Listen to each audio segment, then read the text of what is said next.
Bueno, muy buenos días a las personas que se van conectando a esta sesión informativa de Colfuturo con KTH en Suecia.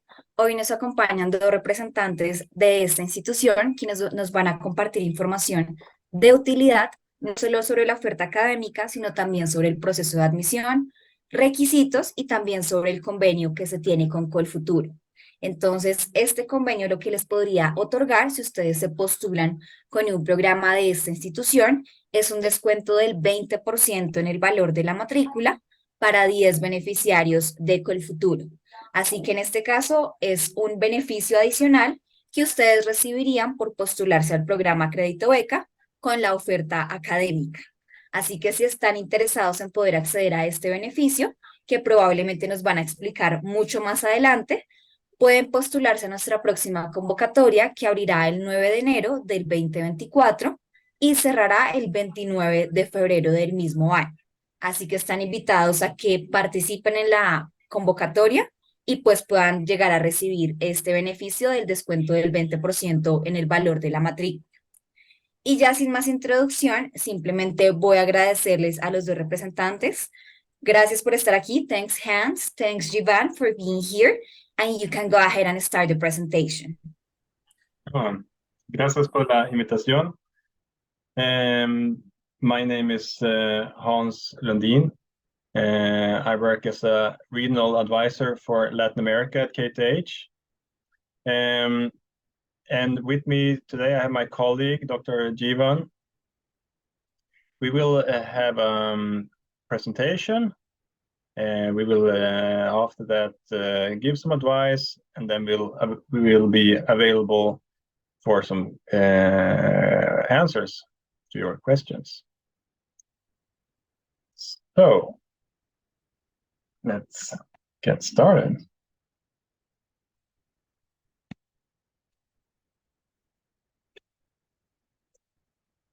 I suppose you...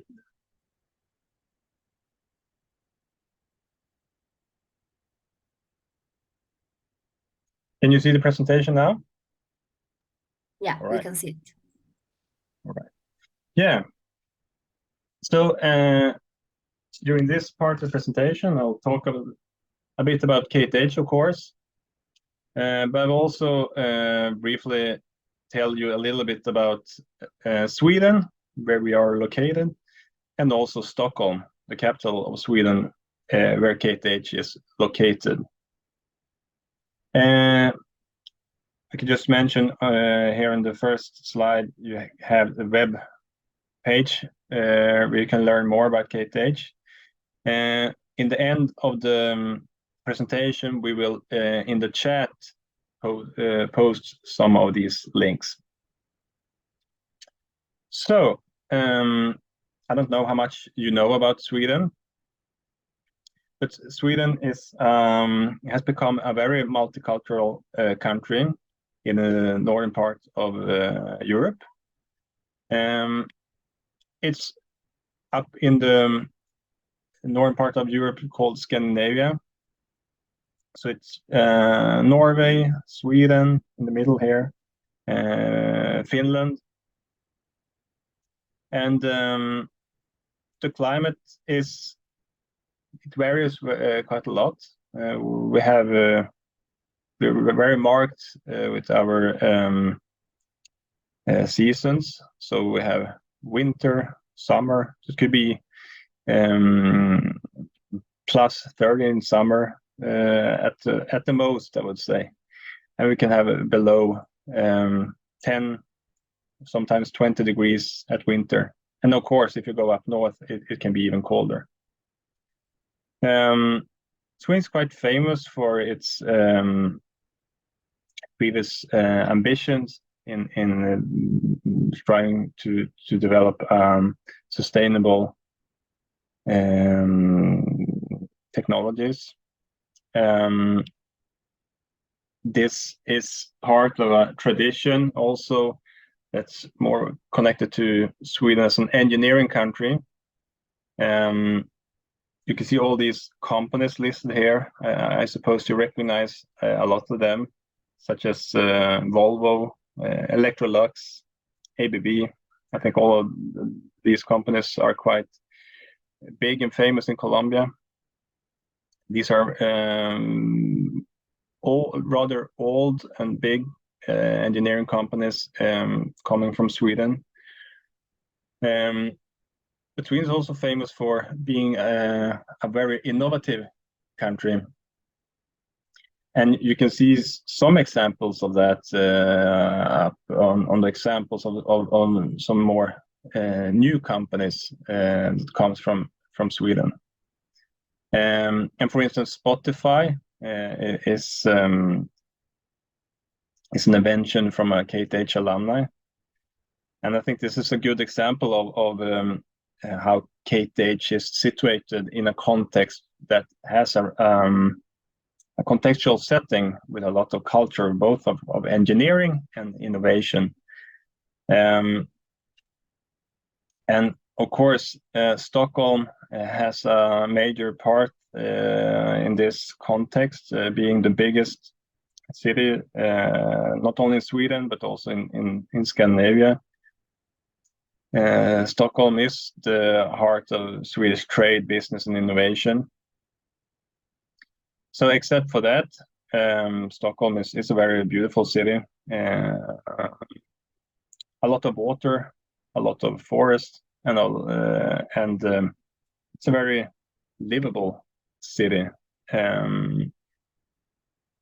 It doesn't really matter whereabout in Stockholm you are. You always have easy access to nature, public transport, and as I mentioned, we are located in the city of Stockholm, and KTH is the biggest technical university in Sweden. It's also the highest rank. We educate approximately 1/3 of Swedish engineers, and as I mentioned before, a lot of these engineers, a lot of people working at these companies come from KTH. It was established already in 1827, which is quite old for being a technical university. There are approximately 13,000 students, and I can also mention that we don't have so many. Pretty much all our students are full-time students. So when we say 13,000 students, these are basically full-time students.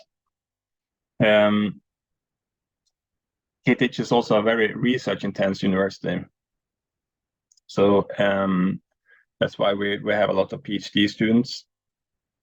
It says here 310 professors. This translated into a Latin American context would be more like full professors or catedráticos rather than teachers, right?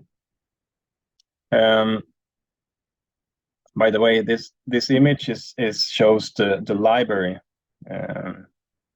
which is a very nice place. Yeah, being the biggest and highest ranked technical university in a country that's famous for its innovation and engineering culture makes us receive a lot of attention from all around the world. We also, as you can see, have a quite high ranking. And of course, this I would say that's a characteristic of the environment, KTH, that you are part of the cutting edge research environment with students coming from all over the world to learn and to later pursue their own careers at KTH in other countries or at companies in Sweden. Here you can see an image of our main campus. So this is basically the city center of Stockholm. As I mentioned previously, you can see here in the image that you can see some water, you can see some forest, and some built environment. And this is pretty much the case all over Stockholm. As a student at KTH, you might study at the main campus, but we also have other campuses that are indicated on the map or at the image.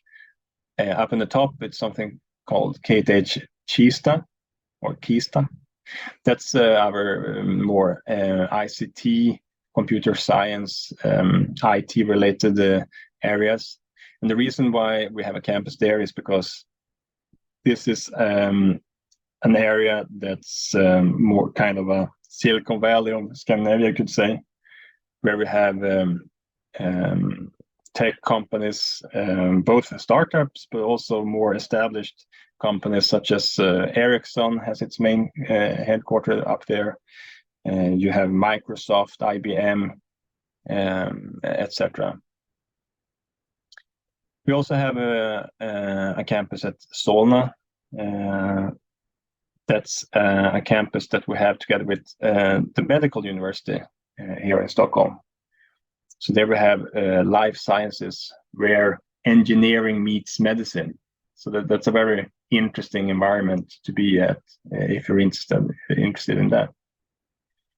And we also have other campuses, for instance, down in Södertälje, which is where the Scania, the lorry manufacturing company, has both its main manufacturing plant, but also its headquarters, and in Flemingsberg. And you can see here where it says public transport, that's a metro station. And that's rather good in being a student in Stockholm, that you don't need a car. It's very easy to move around, both in various kinds of public transport, but also walking, depending where you live. We have some accommodation within the main campus, but we also have accommodation elsewhere.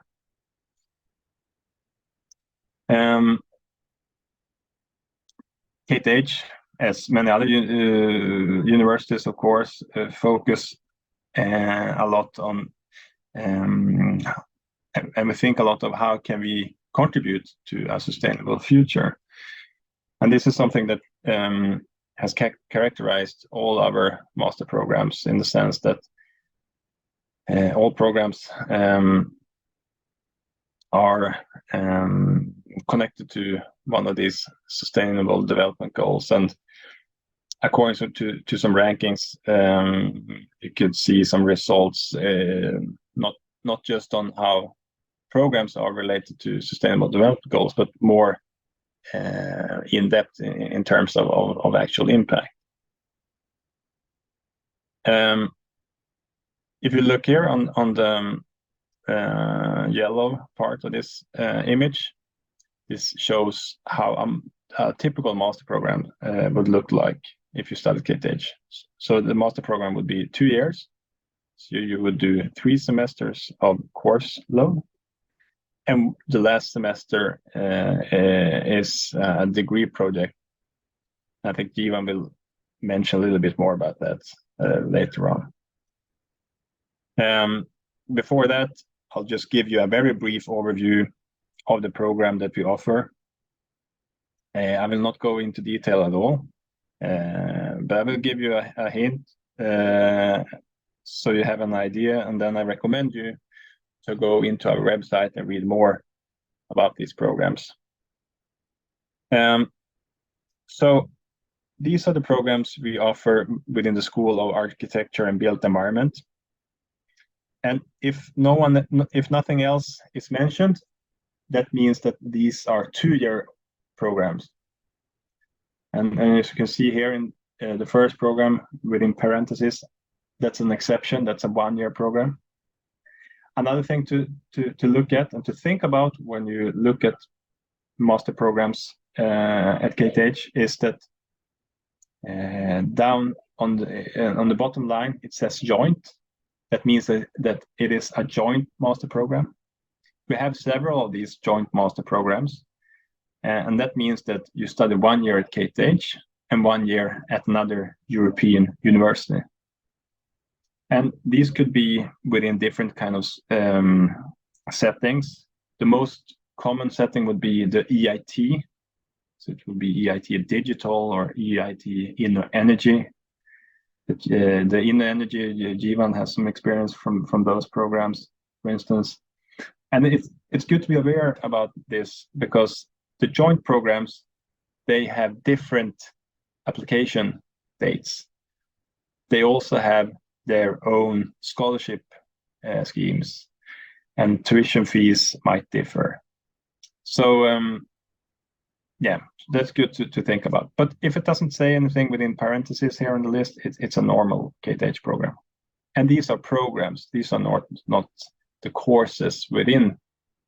So each of these points are programs that contains various courses. These are the programs offered by the electrical engineering and computer science. As you can see, we have several joint here.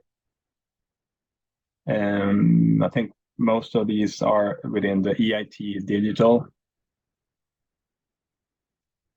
Engineering Science. Engineering Sciences in Chemistry, Biotechnology and Health. And Industrial Engineering and Management. And I thought perhaps Jivan, you could tell the students a little bit about how we teach our students and what expectations you as a student could have at KTH and vice versa.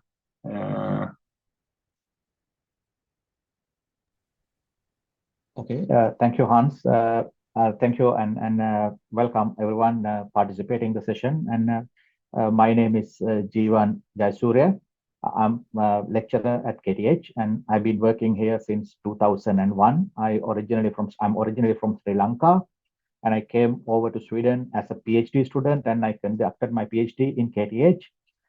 So that thereafter, even during the time of my PhD, I involved in teaching, and thereafter I became a full lecturer and the professor in your sense in Colombian context. So I am working at the energy technology department, and I am also one of the key persons of sustainable energy engineering master program that we deliver to international students, and also Swedish national students are taking part of that.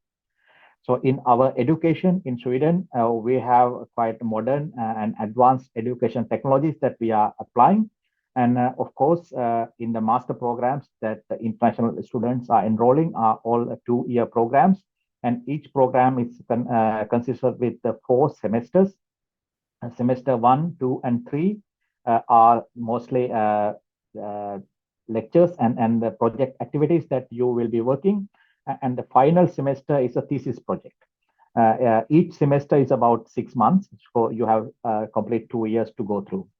And during our teaching, and we conduct all sort of advanced teaching and learning methods. Of course, we are delivering lectures mainly to provide the content knowledge, because the content knowledge of the discipline that you are choosing is the key to success in the field. And of course, we are always having active learning techniques. That means that you will not be a passive learner, so you will be participating in our teaching and learning process through your activities that we have different design projects that you will be working at various levels. For example, like semester 1 and semester 2, where the projects are designed to deliver more deeper learning and the more deeper knowledge in the content. While you are working with the case studies and also project studies, where you will be continuously working in the teams or sometimes individually on various projects, and you will be delivering and presenting your output. So that means you will be continuously assessed by the teachers. And when you are moving to the 3rd semester, mostly, and we will have much more collaboration with the industries, and where you will be working on not just learning, you will be also developing knowledge of the subjects while working with the industrial and the more general big scale projects. That makes you to develop your skills towards creating new solutions and be more innovative engineers. So this is the learning process, and in this the learning we have regular classroom lectures and recorded materials, and then also the seminars, mostly monitored by the teachers but led by students. And then we have teamwork and the case studies with industries, and of course some laboratory activities and so on and so forth, and most general things. So, by working with the industrial projects, you get more interaction with the industries, and but your projects are somewhat scaled into the curriculum of the course discipline that you are following. But when we are moving towards the third semester courses, and you will be facing with the grand challenges. That means open-ended projects where you will contribute to develop the industry, not just learning from the industry. So that means you are taking moving from the levels of the industrial achievements, because you are always things in Europe are changing very fast. The technologies, our applications are not same like 2 years later, 3 years later. We will be having new solution. We need to have new solutions and more improved applications and so on. So we will be working with the developing and evolving world of the technology. And when you come to the fourth semester, where your master thesis is coming in, at that level, you will be working mostly individually. It's an individual thesis project, and you will be provided a supervisor from the university. But you are free to choose your subject area. I mean, of course, along with the master program discipline that you are following, then you choose. You can work on the thesis on industrial project or research and development project, and whatever based on your personal preference, with the supervision from the university. And of course, you can have a possibilities to even to go out of Sweden and perform your work in any other country with the continuous supervision provided from the university at KTH. So these are the benefits, and also the flexibilities that you have in KTH. And the student skills are mainly we are providing essential knowledge of the subject, and also we promote you to develop your knowledge in the subject. At the same time, you make the ability to solve not the structured, mostly complicated problems in the industry, and also from the society, because you are, as the engineers, you will be able to deliver solutions and not just having the knowledge. You need to apply knowledge, and then you have to make better and improved solution continuously to make the society to evolve. So that this is where we are training our students. And then the teaching methods, we use mostly active learning techniques, and that means the flipped classroom approaches, and working with the modern AI technologies, and then how to bring them into your developments, and providing solutions on the practical applications and so forth.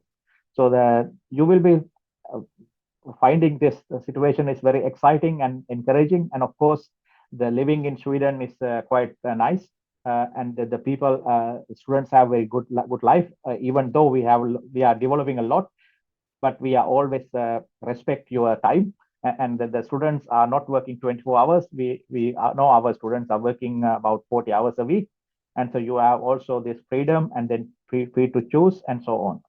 So this is about very shortly about how our teaching is being done and how we are interacting with the students. And in a nutshell, I can say, apart from the lectures, you will be working with the many projects, and you have freedom to choose and how depth you are going through, and depending on your skill, and then depending on your intention to work on. Yeah, so I think I will stop at this point, and then I'm available to answer your specific questions. If I have 1 minute, I would like to say that I had a chance to go to your country in last month, and I was invited by University of Rosario, and I conducted a workshop for faculty training about this sort of teaching techniques. And so that has been very well appreciated, and then they found it very interesting. So where I taught them, I presented to them about 3 advanced teaching techniques that we use in KTH, and one is called the peer instruction method, and how we support the contextual the learning in the for the fundamental concepts learning in the programs. And the second one is called flipped classroom method, and where we encourage and develop students to solve already structured problems. And then the third one is the project challenge driven education. That means the solving grand challenges, where we are moving above from the existing level of technology to develop new knowledge and new capabilities. So these are the things. Of course, I'm available to answer, and so I will leave to Hans back. Thank you, Jivan. Excellent and a good insight. And basically, this is what it's all about, like the content of these programs. This is the most important thing. And I worked at KTH for more than 10 years, and to be honest, I've always encountered students that are excited and very pleased of the learning skills of the teachers at KTH. I might not be objective to say it, but since I'm not a teacher myself, maybe a little bit objective at least. So to proceed, let's see if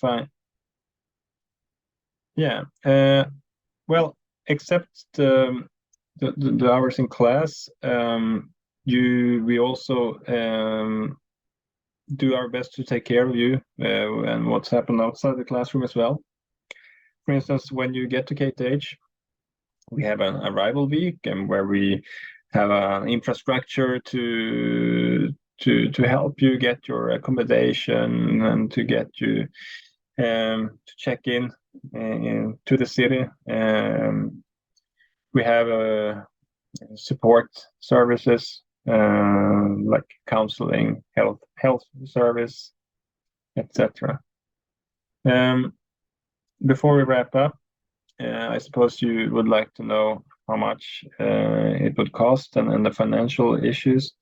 As Lady mentioned to you before, we have an agreement with Kolfutura, with including the 20% discount. But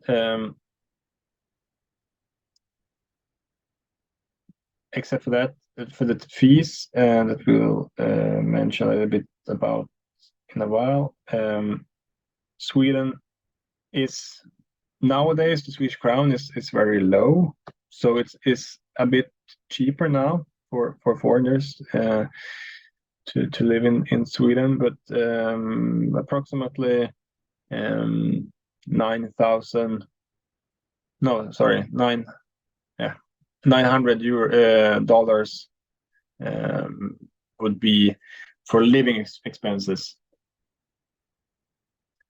The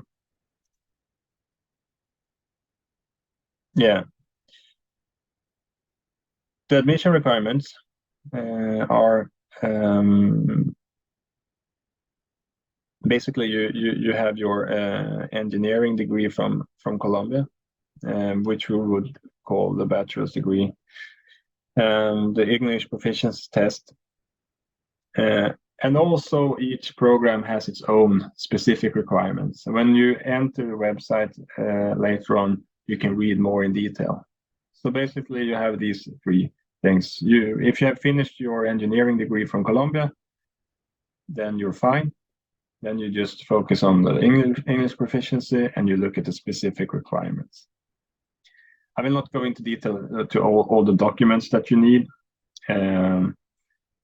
but it will also show and indicate on the website, and it depends. Each program might have its own documents that they require. Here we can see the fees.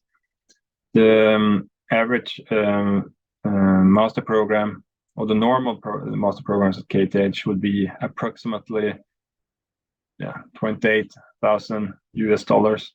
What's good to know is that all our fees are set in crowns. So whenever you are interested, you look at, you convert it, because it happens a lot in the world when it comes to fluctuations in the exchange rates. So it's good to know that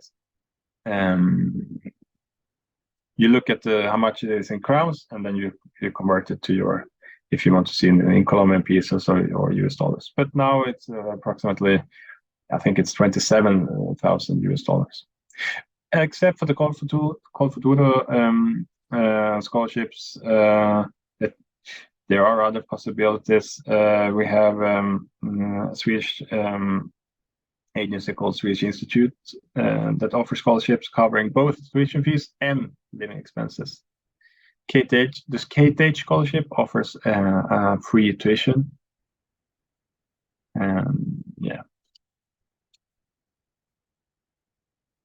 I will not go into this too much.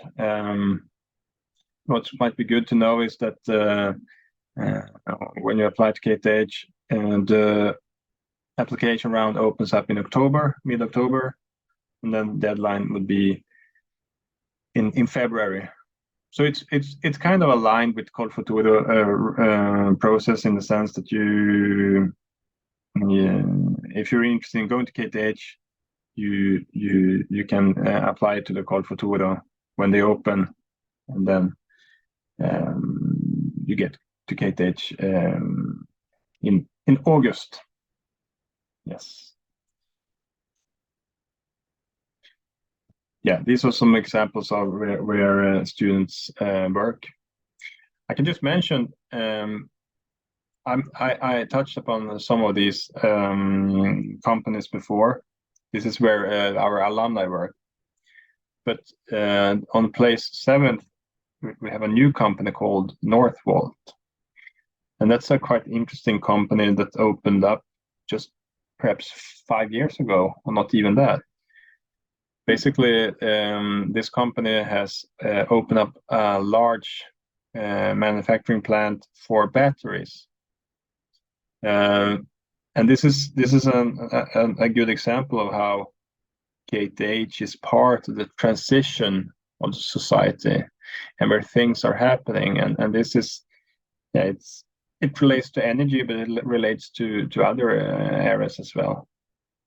The reason why it says KTH on the top is because if you're a PhD student in Sweden, you are employed and you get a salary, and you get a rather good salary. So you can actually start to live on I was almost said an adult life. Maybe that's the wrong expression, but it's enough salary so you can start to establish in society. Yeah. Well, I think I'll just show you. This is the last slide here before we move on. I just want to show you that we're quite available and present on digitally, both on social media and websites and so forth. And I will post in the chat some useful links. And before we open up for questions, I was going to ask you, Jivan, do you have any recommendations when it comes to the applications and Hanso, you said the last word when you come to. Can you repeat the question? Recommendation for. If you have any recommendations for students interested in applying to KTH, you as when you look at applications, what would you look at to kind of see if it's a good application or other things that might be good to think about? Exactly. Yes. Very good question. I mean, in KTH, we have overall as the university and also Sweden as a country, we are looking into sustainability. So everything we do, we consider the future. And that means we apply technologies and we improve and also everything we do looking forward to the future development. and the sustainability is the key to Sweden. And it is already practically proved in Sweden. So if you see our power generation sector, it is almost renewable, 100%. I mean, if you take a nuclear also, because we have a large part, like a 35% coming from nuclear power, but nuclear power is a debate whether it's renewable or not. But with the nuclear, we are 100% renewable. So our industrial sector has also been almost fossil free. So only thing is we are heavily working on the transport sector. So the Sweden is the country in Europe going to be completely fossil free. The first one of the leading, or if not the first, it's the leading country. And so these are the developments, and also all the solutions that we make. The sustainability means not just the technology. Also, we are looking at the society and how people can afford. So the solution has to be practical and usable. So we consider all those things. So when we are applying to your programs, and you need to keep in mind the programs are technical, but of course, even though it's technical, they are looking into the solutions giving to the society and to the people. So it is very important. I mean, some programs you may see like a fully technical, like some electrical engineering, making new components for the systems and so on, where you can indicate your high attention towards the development of the components and so on. But in more generally, all the programs, sustainability is a key, and also we are looking into innovative aspects. So that we need people who are willing to take a couple of miles by their own with the tools and the energy that we are providing to them. So these things are very important in the selection. And the other thing is the primary requirement to enter KTH is the bachelor degree from the recognized university. And the bachelor degree, even you have not yet completed, and if you are a final stage student from the bachelor's, you can still apply with your previous merits and giving a letter that when you are going to receive your final degree.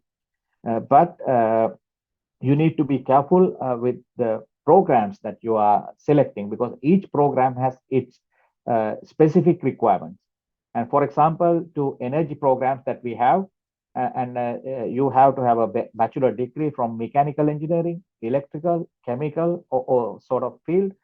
And also the specific requirement that you have to complete the certain number of credits in the thermodynamic subjects and the heat transfer subjects and the fluid mechanics. And that is these are the specific requirements.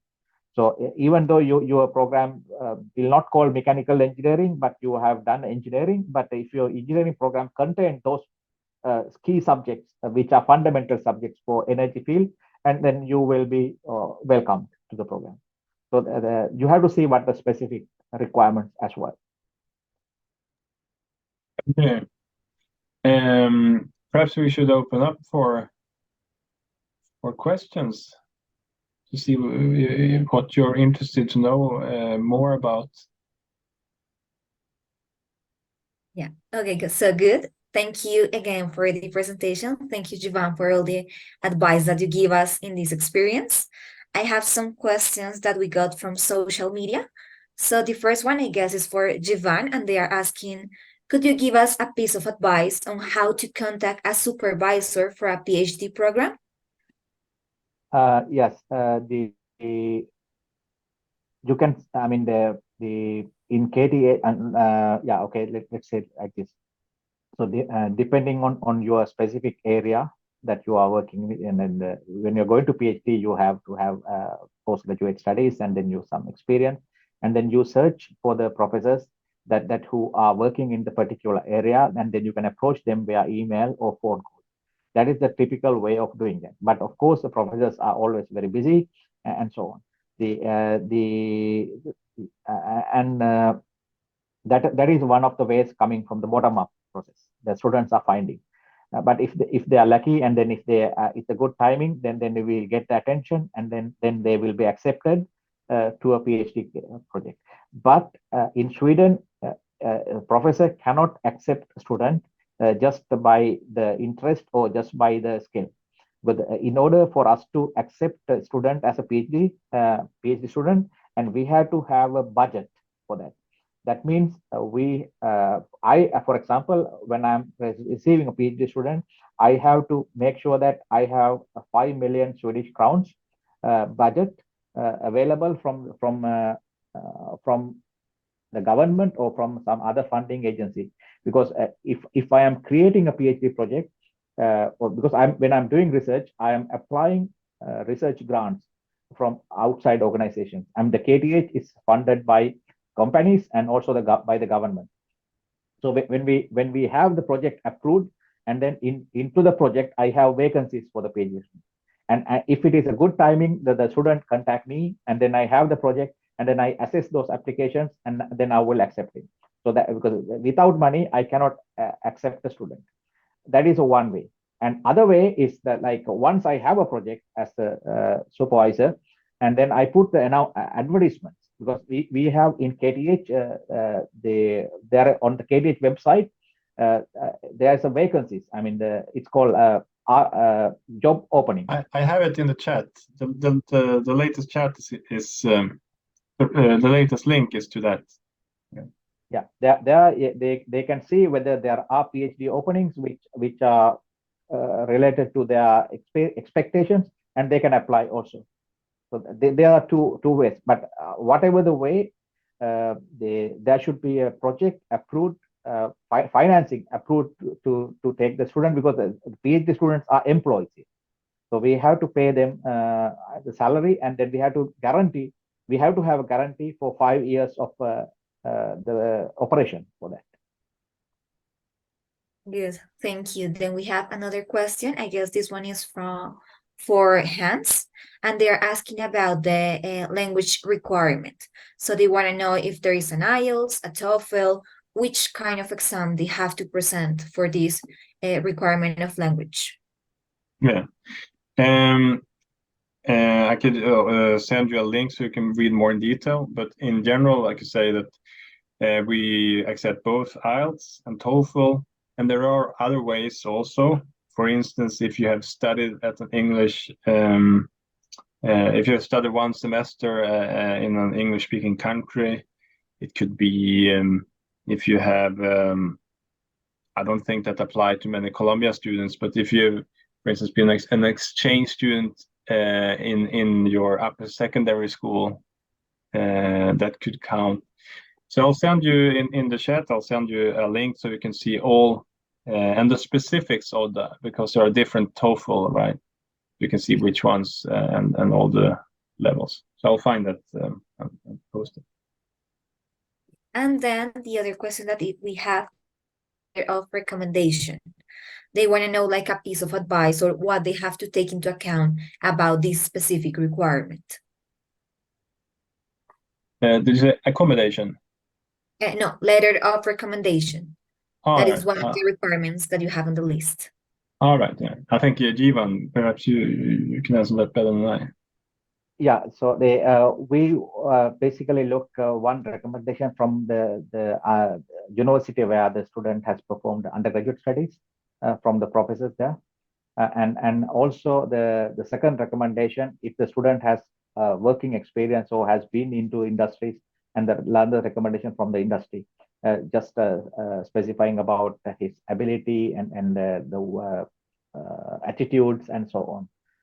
Because the other things like academic performance already we can read from the transcripts they are supplying, but like personal skills and the personal abilities which we cannot read on the transcript, we would like to see on the recommendation. So the recommendations, one is from university from where they perform the studies, and the other from the industry. If the person has not been to industry and that's from the university, then they can provide both from the university professors.